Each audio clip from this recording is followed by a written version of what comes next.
अस्सलाम वालेकुम वरहमतुल्लाहि वबरकात। आप देख रहे हैं बाबा हिकमत यूट्यूब ऑफिशियल। मैं हूं आपका भाई हकीम मोहम्मद इमरान कादरी। आज मैं आपके लिए लेकर आया हूं लबूब कबीर। ये है हमारी लबूब कबीर ख़ासुल ख़ास, और इसके साथ हम अपनी गोलियां बनाते हैं हब्बे कबीर।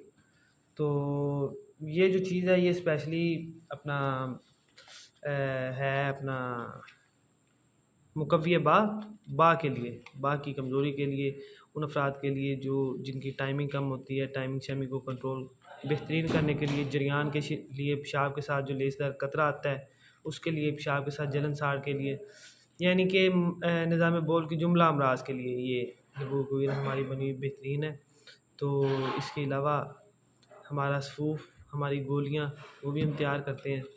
तो मैं हूँ आपका भाई हकीम इमरान। तो इसके अलावा कोई भी मशवरा आप करना चाहें तो नीचे व्हाट्सएप नंबर आपको दे दिया जाएगा, तो आप मशवरा कर सकते हैं। अपना ख्याल रखिएगा। अस्सलाम वालेकुम वरहमतुल्लाहि वबरकातुहू।